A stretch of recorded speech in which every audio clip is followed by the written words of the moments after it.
Eli Manning stays on his feet. It is caught by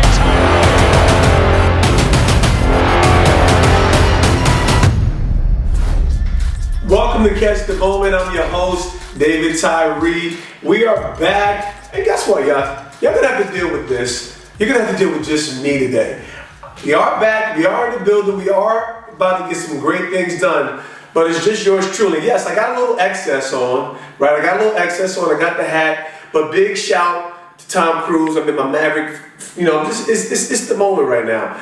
If you haven't seen Top Gun Maverick, I don't care how old you are, you know, just ride the wave and get on the glory, man. So, you know, I know it's a little bit much. I guess I'll come out my costume, but I'm feeling really, really energetic. And I want to deliver you guys some value, some wisdom. Well, obviously everybody knows a little bit about background, football, sports, right? Life, leadership. Listen, I'm a father of 7 kids.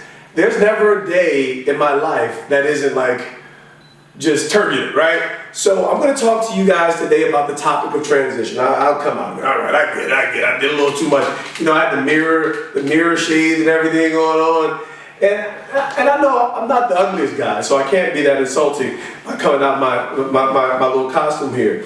So I am going to talk to you guys about transition today. Let's get into it. I really want to talk about, well, what is transition, right? It's something that we all experience all throughout our life.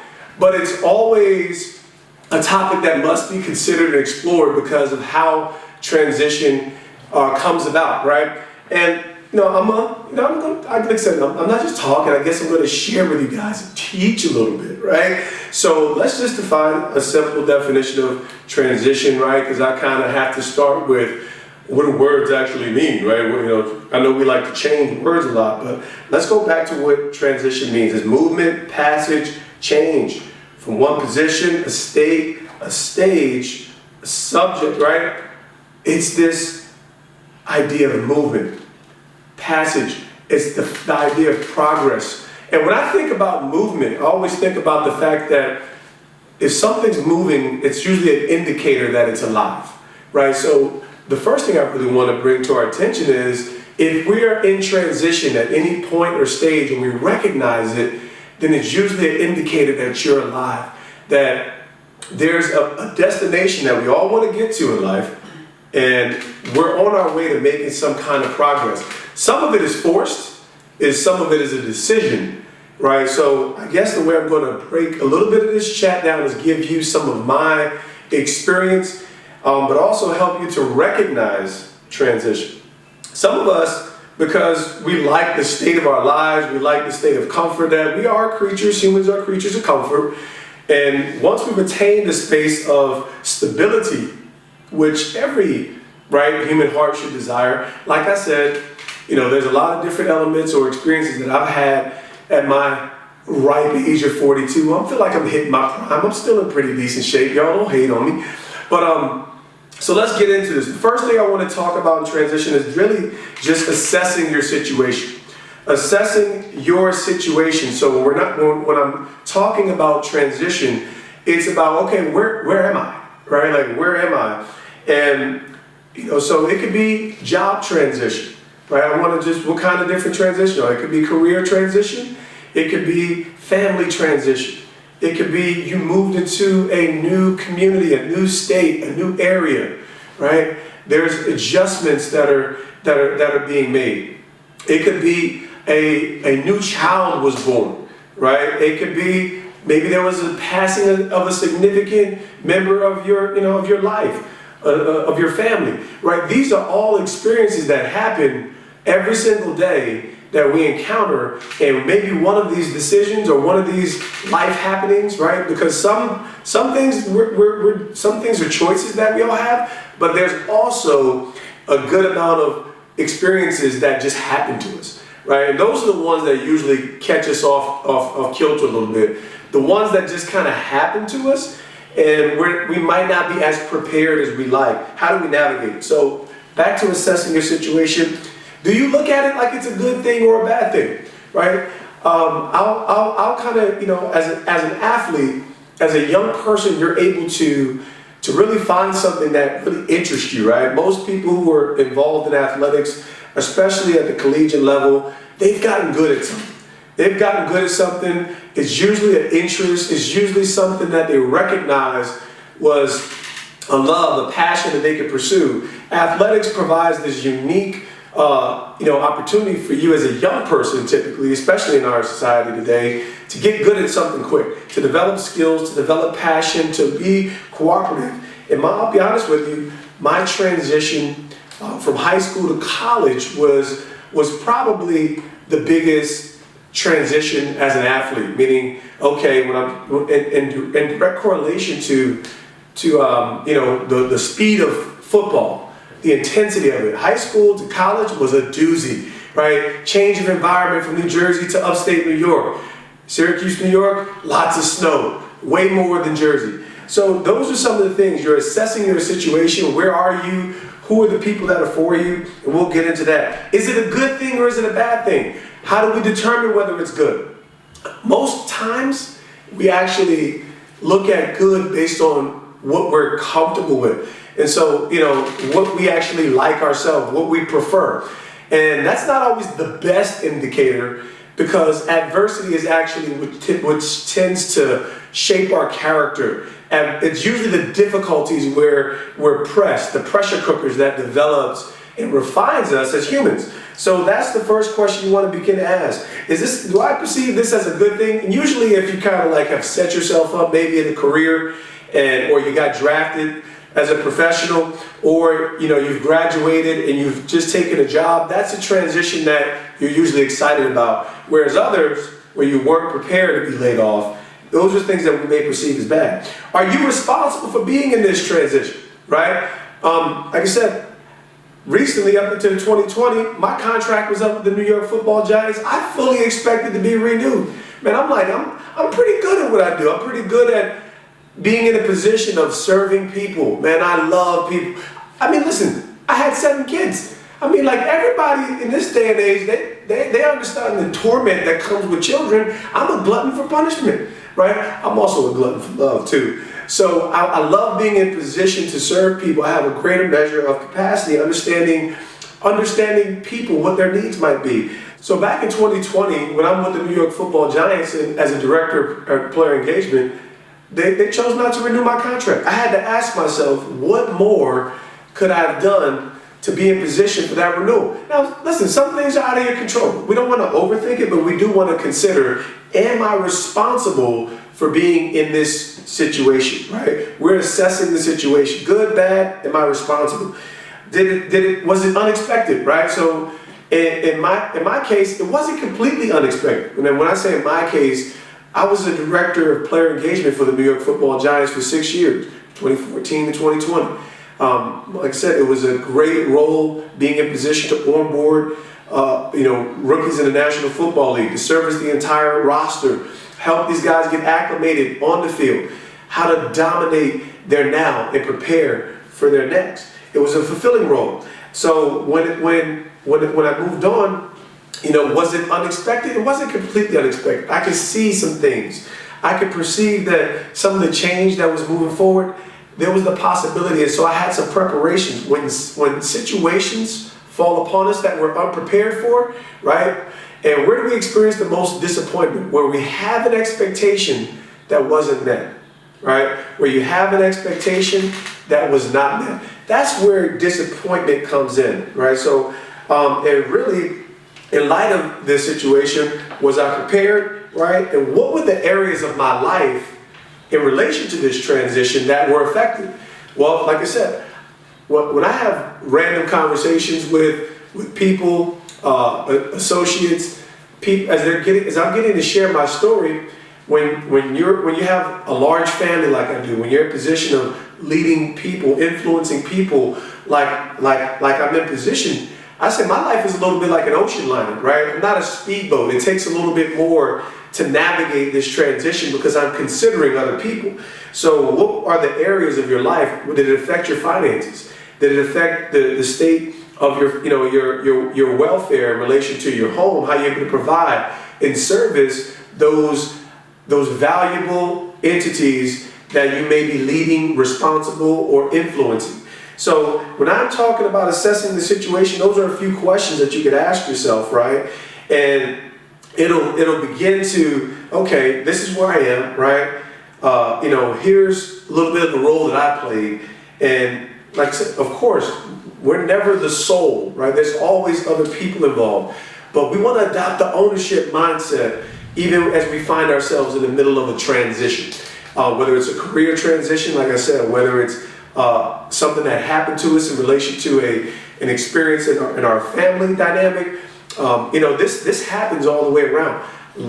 Where there's life, there's movement, right? And ultimately, we want to grow through our transitions. So that's what some of this conversation is about. The next place I want to address as we consider transitioning, right? It's who are the major players on your team. I want you to look at your life, look at your business, look at your career, look at your pursuit athletically perhaps, and you have to ask yourself, right? And we're in the stage where everybody has a personal brand. We're in the stage where everybody, even approaching their careers, are understanding their value a little better.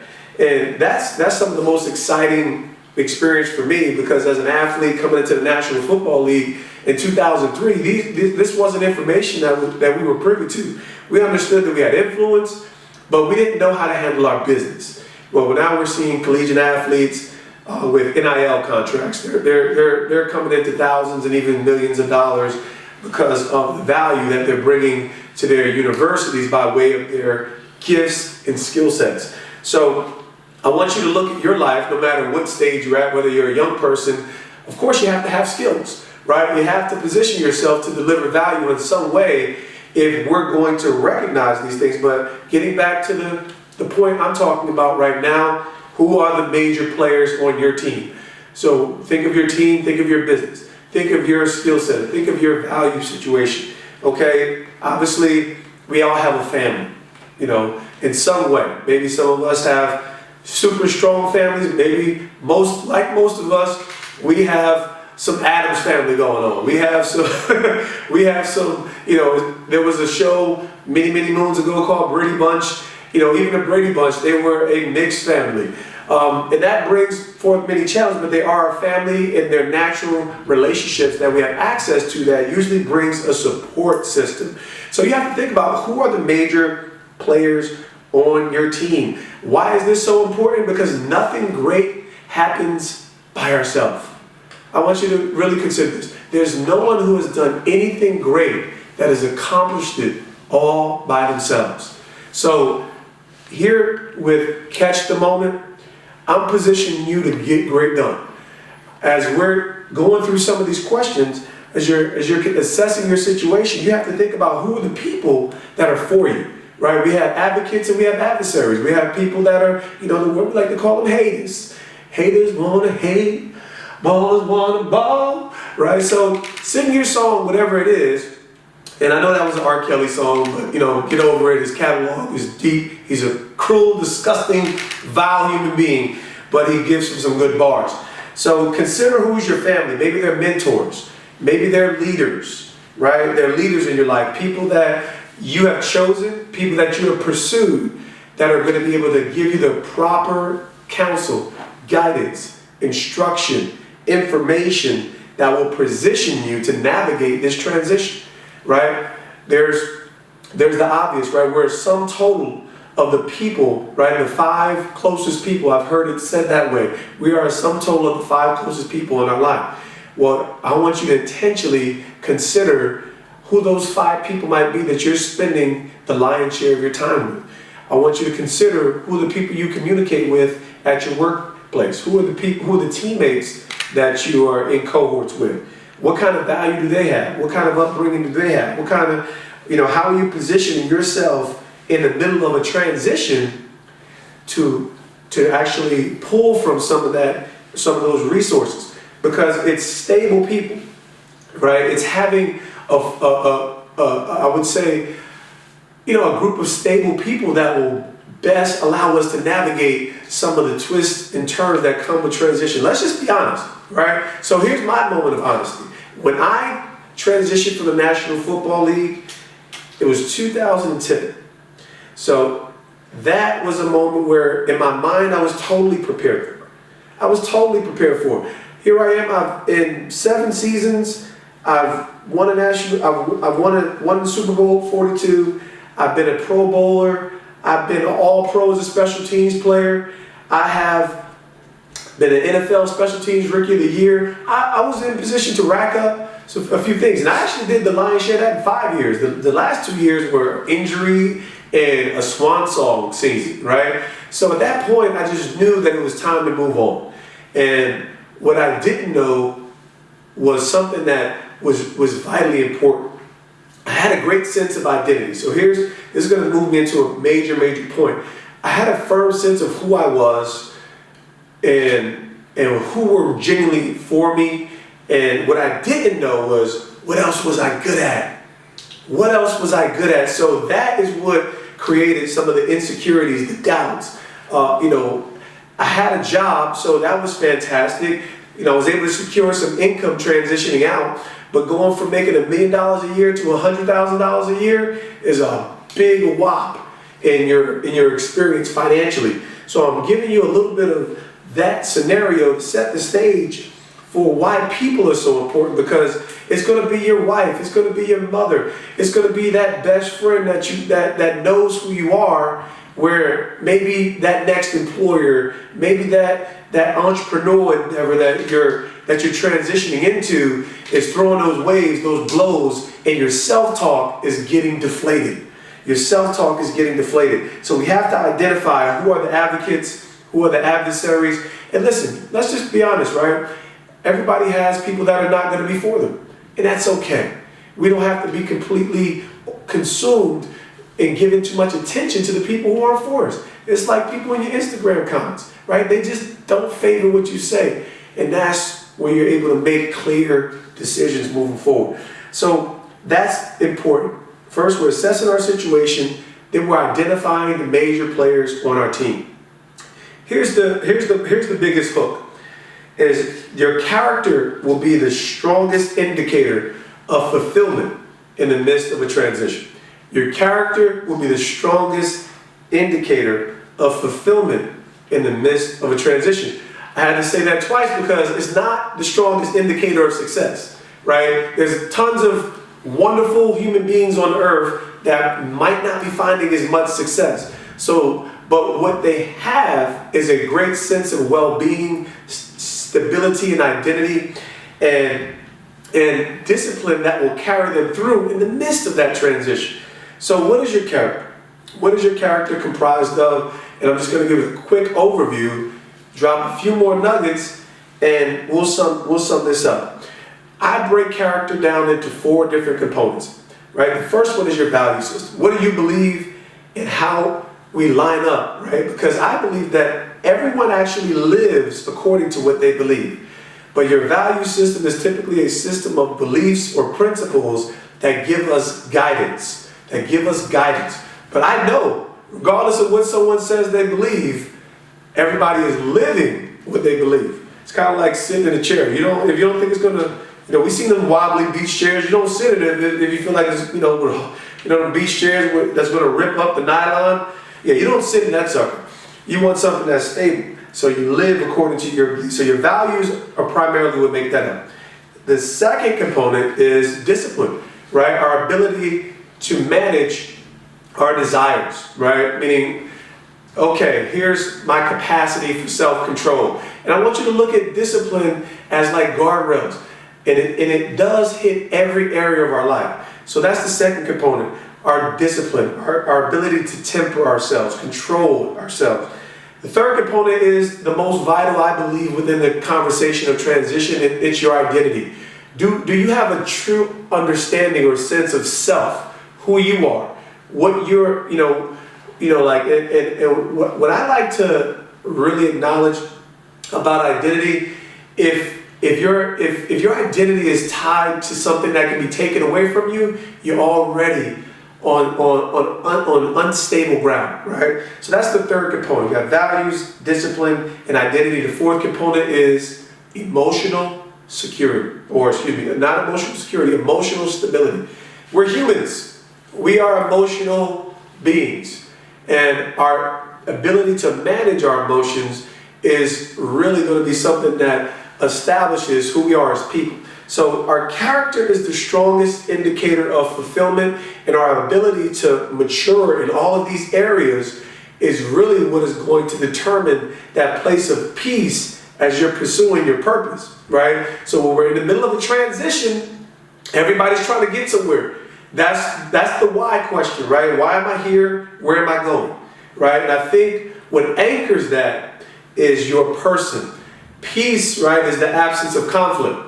I want you to, because I believe that every human being on earth is looking for peace and purpose.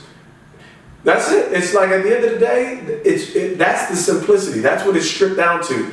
Having some peace of mind and some purpose, a sense of mission as I'm moving forward in my experience, in my life. So your character and our ability to come to terms with self is a large component of fulfillment. So now that we've kind of got a general construct, I've already outlined those 4 pillars of what character really is, right? That's kind of something that big shout to Tim Elmore, Growing Leaders, definitely mine that out of his wheelhouse, but I think that's just fair. I mean, like when you look at humans and some of the complexities, everything that we find is typically under those wheelhouses within those 4 pillars of character. So the one I really want to focus on in relation to transition is identity. People ask, well, how was it transitioning from the NFL? Well, it was well for me, because although, as I acknowledged earlier, I didn't have the preparation to truly identify what I was firmly interested in outside of football. I did have a job secured. So I was like, okay, I'm walking into at least a paycheck so I can figure this thing out. And I understood that my identity, for me purposely, my identity is in Christ, right? So I know everybody finds themselves in different things. But I think when we want to take a deep dive at identity, you have to remove what you do from that. Identity is obviously who you are, right? And so sometimes I understand what people are trying to say. You have some of the best players in every sport, and they say, oh man, football, this is what I'm born to do, right? This is what I'm born to do. And it's a dangerous statement the more we actually believe it, right? Whatever you say that you are is what you are, right? So when you say, I am a football player, well, until you're not, right? Like, I am the VP of sales at Google, until you're not. And so the issue with the I am statements is they're firm declarations, and the more that we believe and own those things, if there's anything that we say that we are that can be stripped away from us, we're setting ourselves up from a good measure of instability. So if I had all of my identity in being a football player, my transition, the greater reality, and what most of my teammates, we all experience a little bit of a death, right? So I'm not gonna be dishonest to say that I didn't miss the locker room. I didn't miss, scoring a touchdown. I wasn't having a touchdown, but I did score a few. I'm not gonna say I didn't miss any of those things. So there is a death to something, but my identity was already removed in a way where I was more confident in being the son of David Tyree, the husband to Leila Tyree. I was, a child of God. The things that were eternal and lasting and couldn't be taken away from, I probably repositioned along the way as I was growing and began to understand some of those things. So I want you to take the identity part of your transition and really give that a greater measure of consideration, all right? What was my superpower?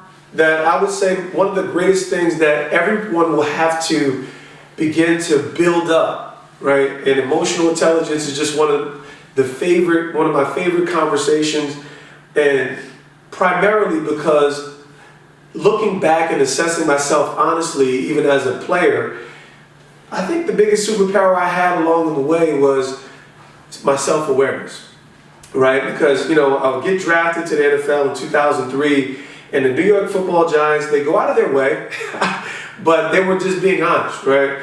We drafted this kid as a special teams player, right? It needed to be said because, why you drafted this random kid out of Syracuse who doesn't have a massive stat sheet.